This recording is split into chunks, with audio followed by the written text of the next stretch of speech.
That's what I thought. It's like there's one over there, and then there's some there, and there's some here. I got a rocking chair. Yeah. Well, welcome to Oasis on Wednesday, May 29, 2024. I'm Marie Willoughby, and I'm introducing the group today. The Memoir and Vignette group started with Jane Sarner at least 6 years ago, and now Eileen Flory is our leader. Those in the group are who you see here, plus Peggy Gilbert. Carol will not be reading today, Carol Burkett, but the rest of us will tell you who we are when we get up to read. So we're going to start with storytelling. Thank you.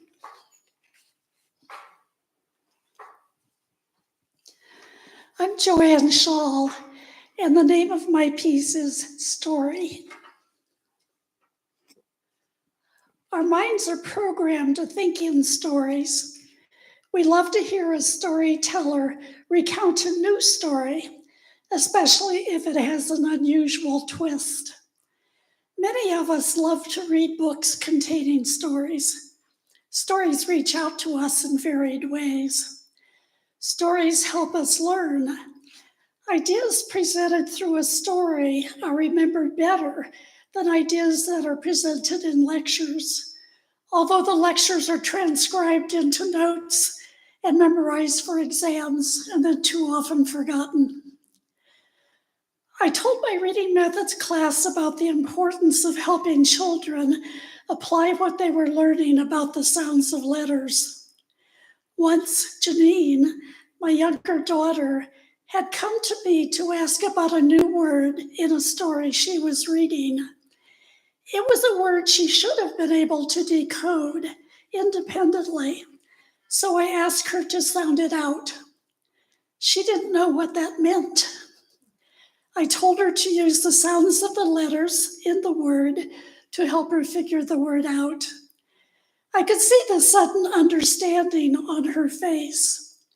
Janine had completed countless phonics exercises and workbook pages without understanding that had anything to do with reading.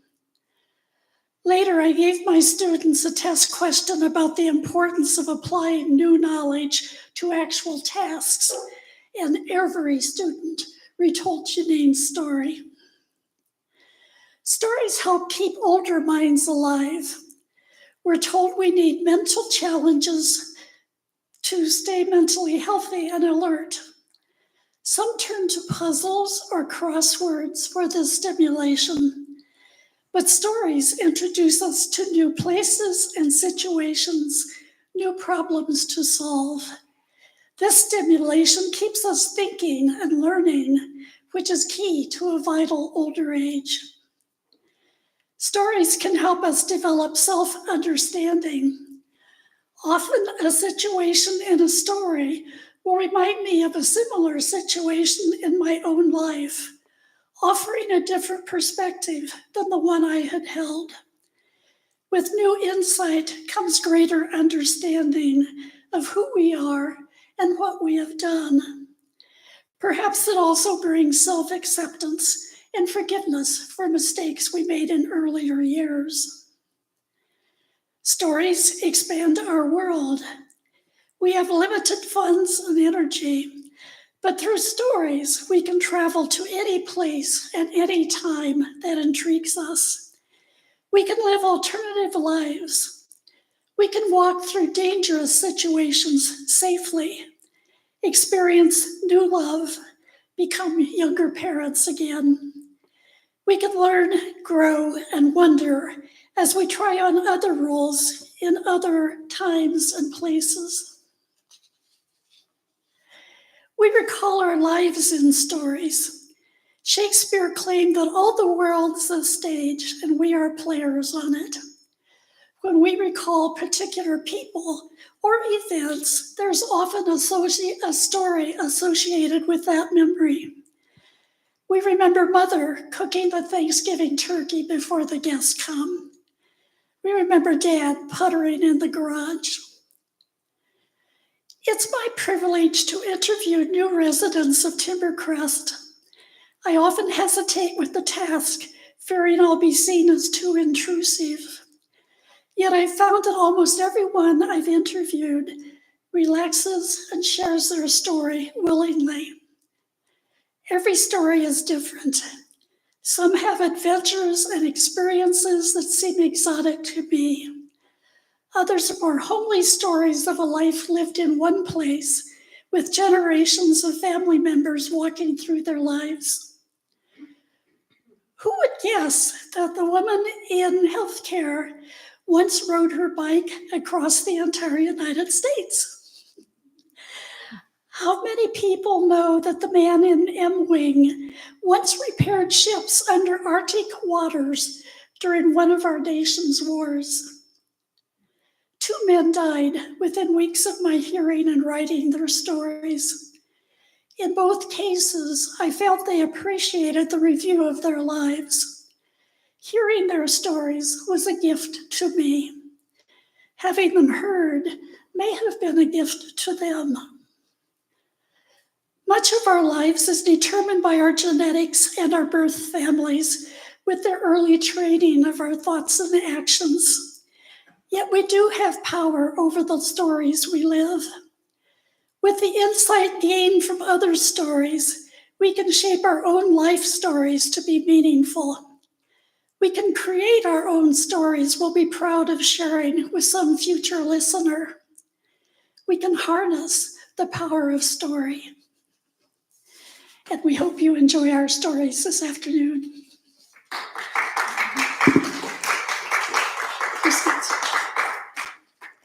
I am Grace Voorhees, and She's going to use the lapel mic. Do you have your own mic? yes, I do.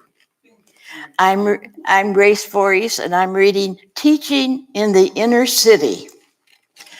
My daughter needed special health attention that was expensive. As my husband was working second shift, I was able to apply for half-time teaching kindergarten.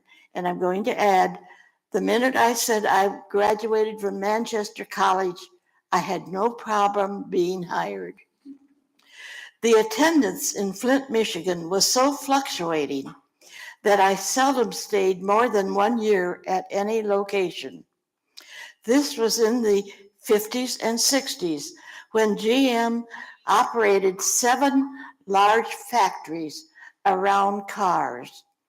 I only remember part of them: Chevrolet, Buick, truck parts, spark plugs, and I don't remember what else. Often in the first month of school, I would be assigned to another school as needed. I'm sharing a few stories of my teaching. My first day of teaching, I backed into my principal's car. I was so nervous. Flint used 4 small houses away from the main elementary school, about 6 or 7 blocks away. The classroom was U-shaped around the furnace room. Kindergarten, first, second, and third grades occupied these dwellings. My longest teaching experience was in one such conglomerate. I was to take over the classroom after observing the teacher who was moving on into a full-time first grade classroom. I sat in the rear of the room and observed the child standing up by her desk. Yes, Miss Miller. No, Miss Miller. It was so regimented, I could scarcely believe it. Just then, a big black man entered the room and asked me angrily if I had spanked his daughter.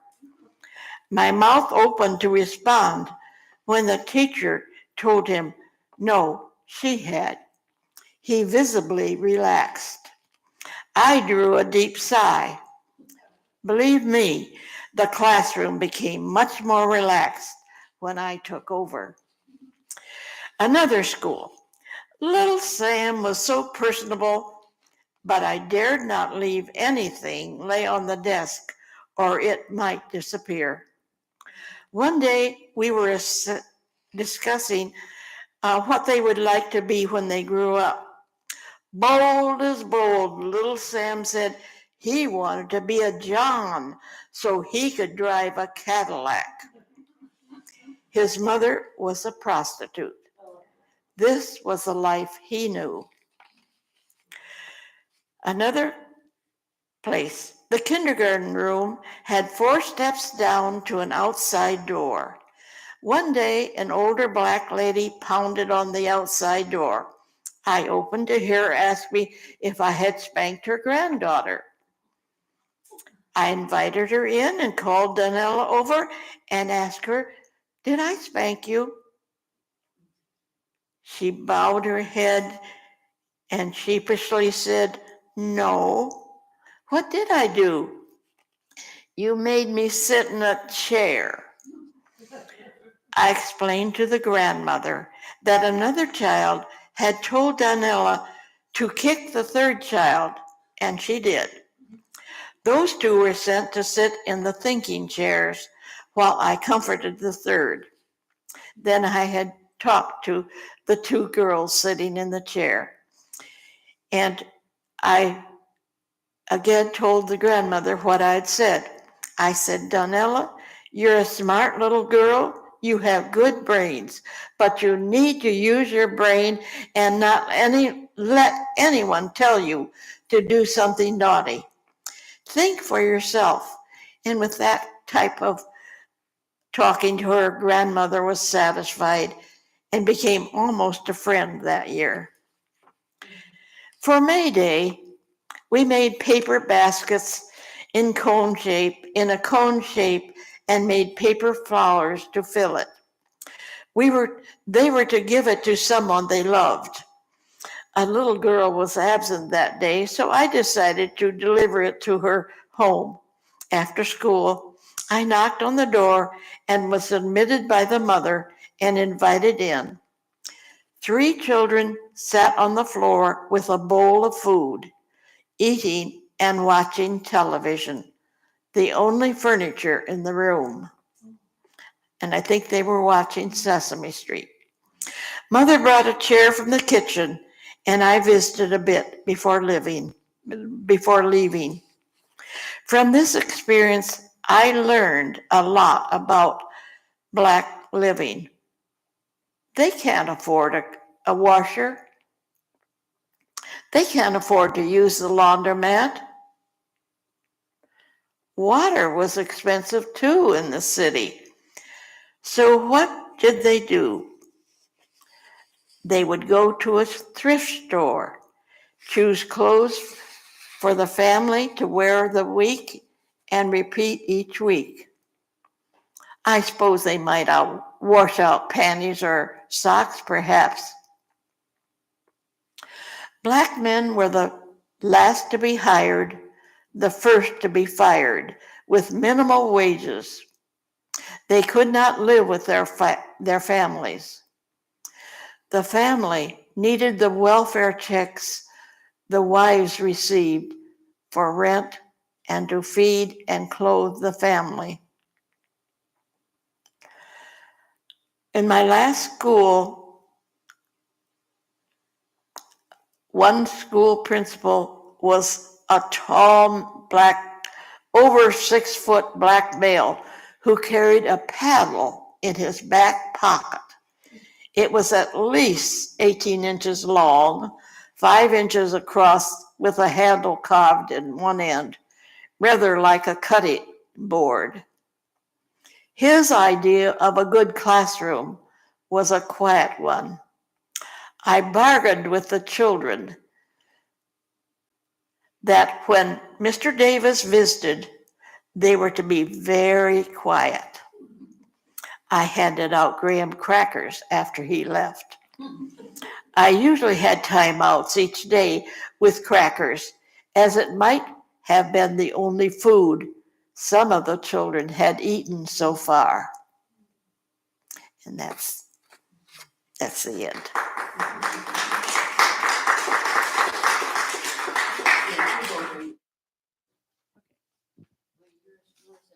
Okay. You think she'll be back? Then I'll do mine and then she'll do. Okay. My name is Wendy Metzger, and I'm going to read one I titled From Mom. I credit my mom for my love of reading and inquisitiveness. As preschoolers, she read to us every afternoon before nap time. Once we could read, quiet time in the afternoon included reading on our own. She modeled the importance of reading by doing her own reading during our nap times. We made regular trips to the public library. Mom would drop us off at the library while she ran all the errands. We each would check out the maximum number of books allowed and wait for her return. She always seemed curious to know which authors we chose to read. I remember feeling validated when she would compliment one of my choices. If I wanted to talk about a book I was reading, she was always interested. In addition to library books, our parents subscribed to a number of periodicals. Of special interest to we kids was the magazine Jack and Jill. I don't recall how it was determined who got to read it first, but I remember especially appreciating the cartoon Goofus and Gallant and the activity page. Another magazine I enjoyed as a child was Ebony. Although the articles might be too difficult to understand, the photos were interesting and fascinating. Mom modeled inquisitiveness. This was evident in her reading, but also in her travel. Each family vacation included a learning experience beyond the exploration of new areas. Examples are museums, nature centers, guidebooks, and local history stories.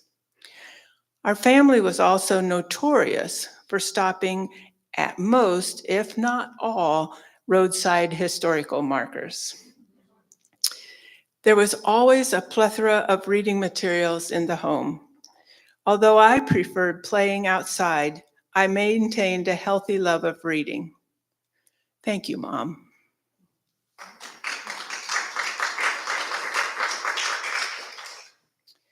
And I'll be reading one from Kathy Metzger. She had needed to leave. It's called What My Father Taught Me. She's my sister, so it's my father too. My father encouraged me to have confidence in my own beliefs, but in doing so, to leave plenty of space for others to believe differently. He believed in respecting my mother's wishes and needs, and in we children following her directives to the letter of the law, especially as that pertained to us. Beyond that, I learned a healthy respect for the weather report, the importance of its veracity, he was a farmer, and understood the impact of our family's well-being and fortunes for the weather entailed. He taught me to do my best, even if I didn't respect the instigator of the request. And beyond that, to realize that the history I was taught in school represented only one point of view, not necessarily the widest viewpoint possible in any particular scenario. That differing viewpoints lead to differing interpretations of events. Perhaps most of all, he taught me that perspective has a heavy influence on one's belief in what is true and what is false or important.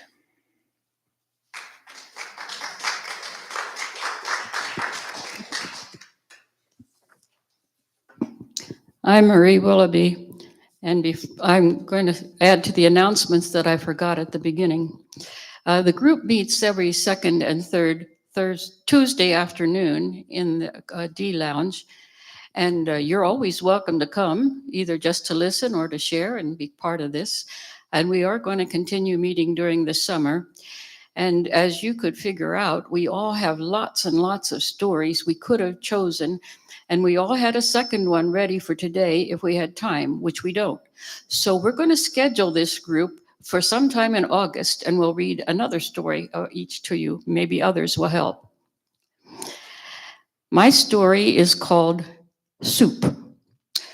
You start out with a big kettle and just more than half full of water.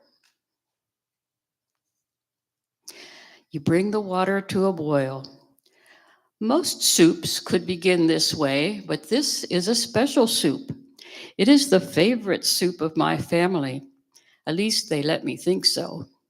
It's not hard to make, and because it's for my family, I really enjoy making it. In times past, I would start with a whole chicken, cut it up, put the chicken in the boiling water, add a little salt, and cook until it was tender. Then remove the chicken, skin, bones, meat, everything. Discard the skin and bones and the fatty blobs. Strain the broth. Now I start with skinless, boned chicken and cut them into bite-sized chunks. Cook this until tender with salt and probably diced onion.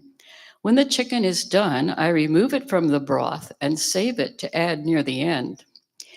Into the broth, and to add more flavor, since the fat and the skin weren't there to do their part, I'll add some powdered chicken base or bouillon.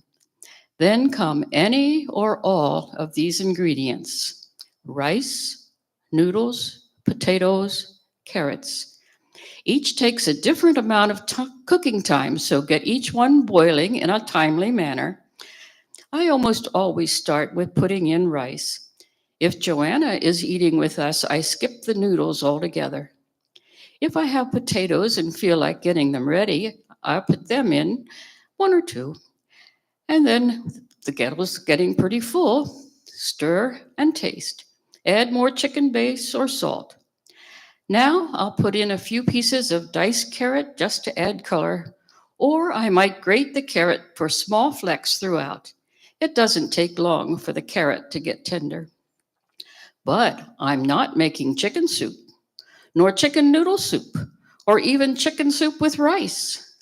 I am making my family's favorite soup, chicken corn soup. So before putting the chicken back into the broth, I add a pack of home frozen corn.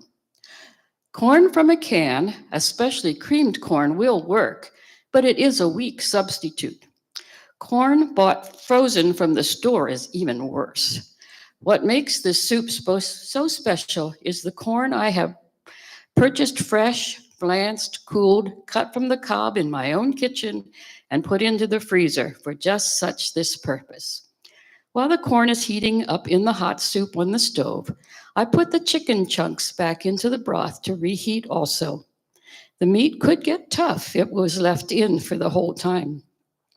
During the cooking and adding of ingredients, I've also probably added more water so that I end up with soup and not just thick rice or noodles. The kettle is full to the top, and it doesn't take long for the soup to disappear. And if there happens to be any left, it's even better the next day.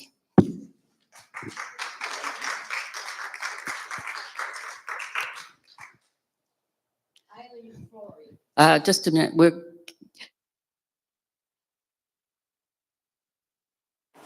Eileen Flory is our leader, but she couldn't be here tonight, so I'm reading her essay on Ladies' Night Out. Why don't you come into town with us to the fiesta tonight? Asked Feliciana, whom I had gotten to know that summer as I was doing anthropological fieldwork in an indigenous village in Mexico. I gladly accepted her invitation, and when night fell, 6 of us, 5 mature women and I, walked the 2 miles into town. The fiesta that we were headed for was to commemorate the Assumption of the Virgin Mary, which is celebrated in the Catholic world on August 15. On that day, Mexican towns and cities come alive with church services, processions, and carnivals. This town knew how to celebrate just as well as any other. The fiesta sounds of blaring loudspeakers and the clanking of carnival ride machinery got louder and louder as we approached town, and we joined more people converging on the public square, brightly lit for the occasion. Soon our rainbow displays of candy and soda pop, animal skins full of the locally fermented beverage, games loaded heavily against players, and tempting snacks prepared on the spot. Pancakes, fried tacos, popcorn, roasted bananas, and corn on the cob emitted heavenly smells. Non-Indigenous townspeople laughed and ate and rode on the notoriously unsafe carnival rides. But none of us partook of any of this. My companions watched the lively scene, their faces expressionless and still, soberly taking it all in. A month earlier, our village's more modest fiesta in celebration of its patron saint. These same women had participated fully, and not here on alien territory. At some point, we ended up in front of a beer stand. "Eileen, won't you buy us a beer?" Of course, with pleasure. They were selling Victoria, which has got to be the worst beer in Mexico. But we each downed a bottle. We stood there a few minutes. "Eileen, will you buy us another beer?" Of course. Again, we drank our bottles down. We walked around a little more, and then, following some kind of unspoken command, our group turned toward home. The trip back was slightly unsteady for me, not being used to 2 beers in quick succession, but the village ladies had. When clean water was scarce, had drunk the slightly alcoholic local brew ever since they were toddlers, so they were just fine. As we turned off El Ninth, our little group silently dispersed, satisfied with a night's break from mundane responsibilities until the next special occasion in which to participate or simply to observe.